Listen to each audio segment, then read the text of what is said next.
Fala, investidores, sejam muito bem-vindos ao canal Planilheiro Investidor. Eu sou Adriano Costa e nesse vídeo nós vamos falar do relatório gerencial de maio de 2023 do fundo BTG Pactual Agro Logística. Acabou de sair aí, né? Hoje, sexta-feira, final do dia, acabou de sair aí o relatório gerencial do BETA11. Então a gente vai ver aqui, fazer a leitura do relatório, saber se tem alguma novidade, né? Acompanhar o que a gestão está fazendo. Vamos lá então. Se você gosta desse tipo de assunto, né, se inscreva no canal, ative os sininho de notificações, deixa o seu like, é tudo de graça, mas ajuda muita gente aqui a disseminar as informações aqui no YouTube, tá bom? E também vou deixar esse relatório gerencial para você na descrição e assim também como o nosso link do grupo do Telegram.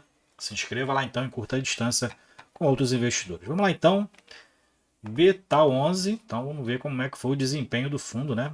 Fundo de agronegócio, né? Voltado para o segmento de logística, tá bom?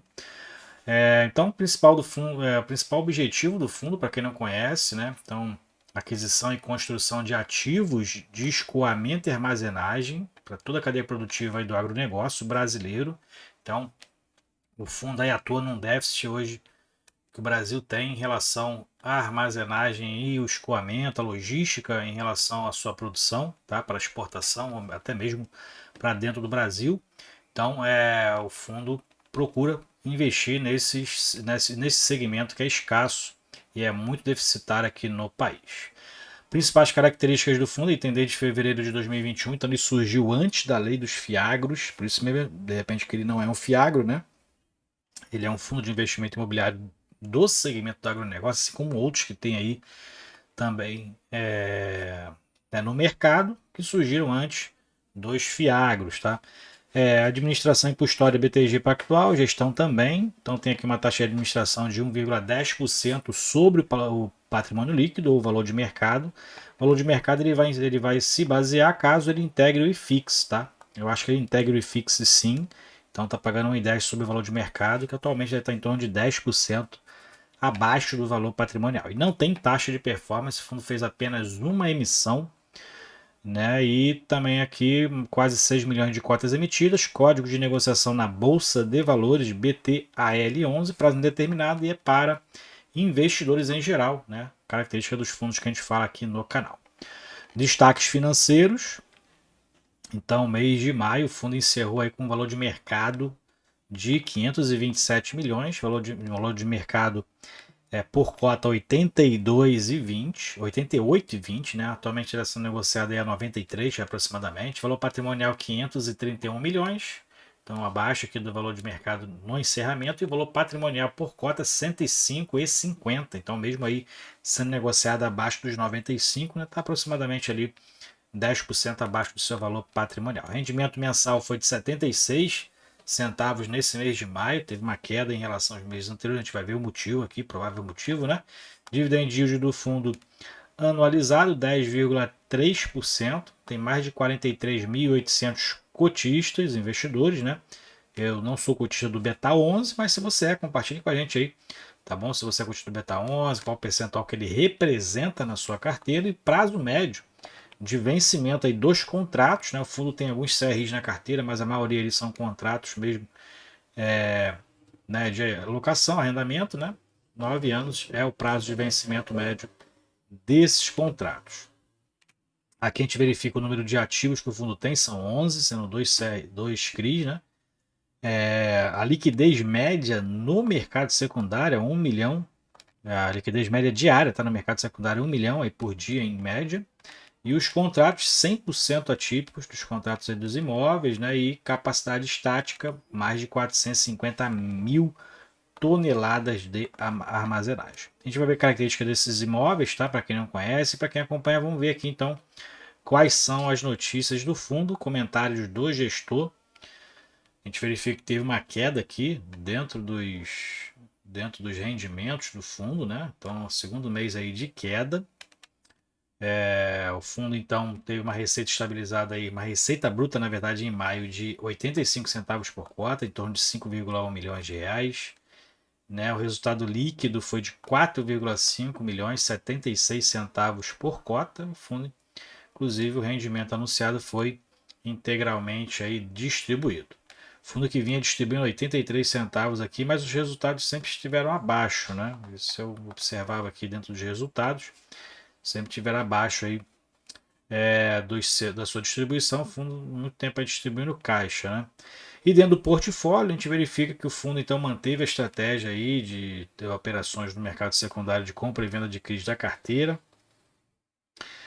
O giro aí desse mês, o fundo teve um ganho de capital em torno aí de um pouco mais de meio bilhão de reais, né? 10 centavos por cota, então é uma receita não recorrente, né? E procura aí, né, com essas operações antecipar, que ele fala aqui, ó, antecipação do destravamento do valor acruado nos ativos não imobiliários, ou seja, os CRIs, né?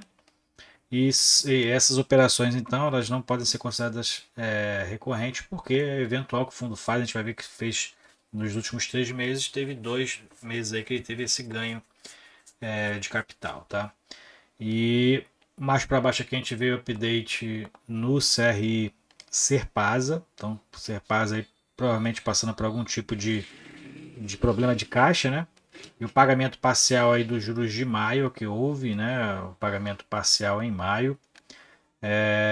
E aqui a gente verifica, né, que no último relatório gerencial a companhia, o fundo já mencionou que a companhia segue em negociações de venda de ativos imobiliários dos sócios para equacionar a liquidez de curto prazo e melhorar a infraestrutura de capital do CRI. Então a gente vai ver realmente que o CRI está passando por algum problema de caixa, né? E o fundo recebeu parcialmente os juros correspondentes a maio, tá? Então isso pode representar então, né, algum tipo de prejuízo ou de expectativa negativa em relação aos proventos recebidos aí dos juros desses CRIs. Aqui ele fala do cenário macro, fala da IPCA, né, que foi bem baixo em relação ao mês de abril, 0,23%, já acumula em menos de 4% nos últimos 12 meses.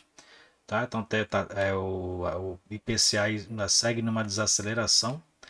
Né? E dentro do ramo de logística e infraestrutura, dentro do segmento, ele faz aqui, inclusive, né, corroborando a importância do fundo aí no investimento nas áreas de logística e de infraestrutura, de armazenagem, escoamento aí da safra. Ele fala aqui que o Brasil perde por conta dos gargalos aí, logísticos, né, no transporte da safra que o Brasil produz, 750 milhões de dólares por conta dessas perdas, né, de safras, né?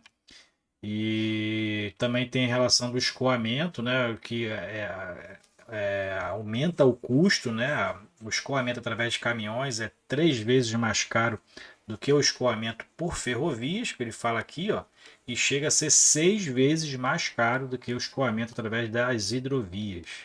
Então a gente vê como é que o transporte, né, a dificuldade logística, né, no escoamento da safra do transporte encarece a comida que vai para a nossa mesa, né, não só no Brasil, como também no exterior. Bom, então a importância do fundo em relação no investimento nessas áreas mais sensíveis, né, e prejudicadas aí por conta da falta de infraestrutura. Falando aqui da rentabilidade, então o fundo na base 100, né, como ele destaca aqui, mas o desempenho dele, né, em torno aí, fechou maio, né, abaixo dos 10% aí, negativo, rentabilidade negativa, em torno de 10% aí desde o início, né, o IFIX está positivo nesse período e o CDI está lá em cima, nas alturas, né, quase 25% no mesmo período. Mais para baixo que a gente verifica o patrimônio líquido do fundo, né? Então 631 milhões, mercado 527, está com desconto aí que ele fala de 16% para negociação, só que está um pouquinho mais caro agora, né? Está em torno de R$ 93 aí no mercado. Junho aí os papéis aumentando. E na composição do patrimônio líquido a gente verifica que o fundo tem desses 627, 433 milhões são imóveis, 187 milhões, bem relevante, né? Em relação ao patrimônio, ele investe em CRIs, renda fixa aí 17, que na verdade é o caixa, provavelmente, né? E o fundo tem uma pequena parcela que é pagar de 10 milhões de reais, 632 milhões, então é o patrimônio. Então, aqui são os percentuais: 68% são imóveis, E aqui a gente verifica de onde sai as maiores receitas, né? Então, aqui do imóvel de Cururipe, 15 centavos por cota, 10 centavos aqui da FS Bioenergia, 10 centavos aqui do Criandari, são as principais receitas aí do fundo. Bom, mais para baixo que a gente verifica os pagamentos dos proventos, né? Tem aqui o histórico dos 3 meses aqui no histórico dos resultados do fundo, de receitas imobiliárias. Então o fundo que anuncia os seus proventos ali no 12º, 13º, né, dia útil, e paga no 18º dia útil do mês. Então bem lá para o final, por exemplo, nesse mês ele pagou essa semana dia 27 e anunciou no dia 20. Mas a data base, né, o fechamento, são os valores recebidos em maio, tá? Mas quem foi cotista até o dia 20, quem estava cotista no dia 20, teve direito a receber aqui. Então essas parcelas de mais 76 centavos por cota, meio de referência maio de 2023. Aqui a gente verifica o histórico de resultados. Então as receitas imobiliárias ali estabilizadas, né, no mês de maio. A gente verifica aqui a receita com os CRIs 841 mil, renda fixa 204 e ganho de capital foi menos da metade do que foi oferido em abril, mas a receita não recorrente do fundo, né? Então o fundo teve 76 centavos por cota de resultado, né? Distribuiu todo o resultado.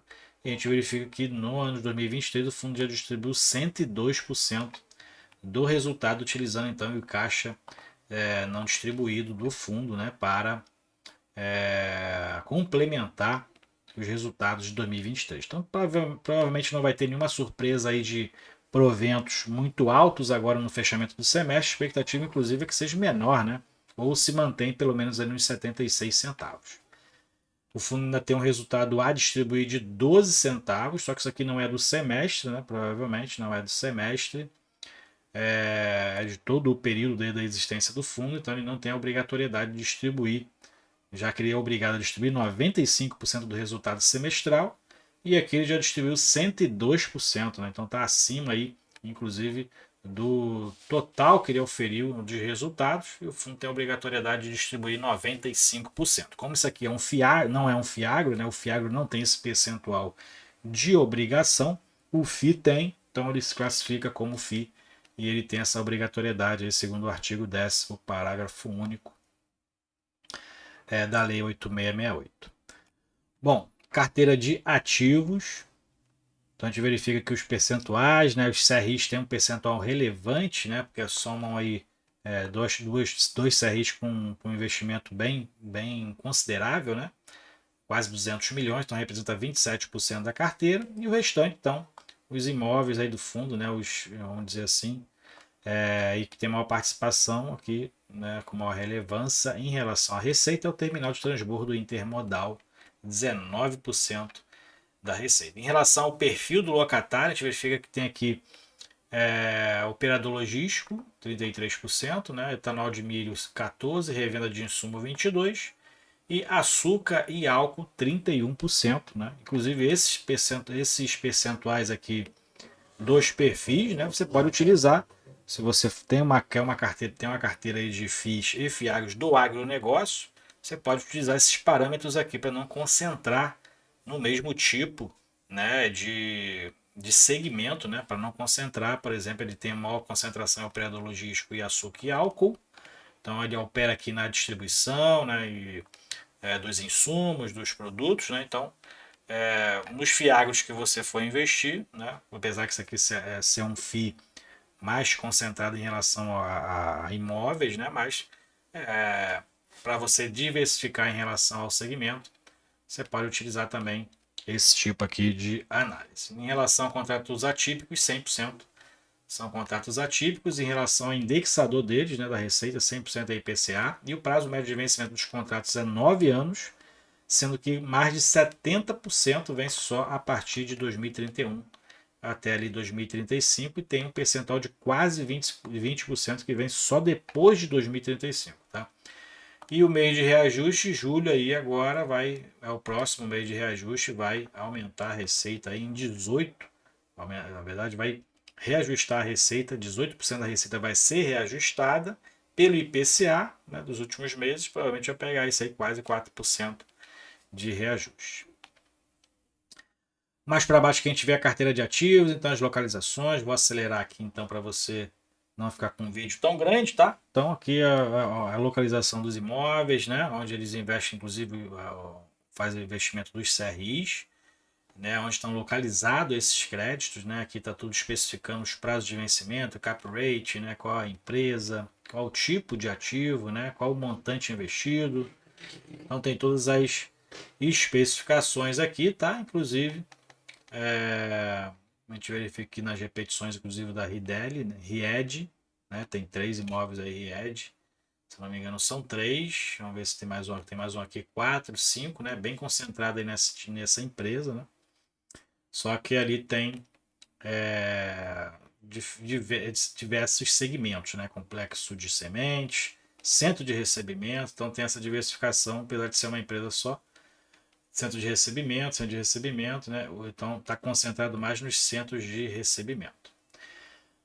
E esse aqui é o volume, então, negociado, a gente já falou lá em cima, o volume médio de negociação no mês foi de R$ 1 milhão, mês de maio, 21,8 milhões de volume negociado em maio, né? E a cota fechou quase ali a R$ 90 no mês, e a rentabilidade foi negativa, 0,8%, e fixa nesse período foi de 5,4%, e o CDI 1%. É isso então.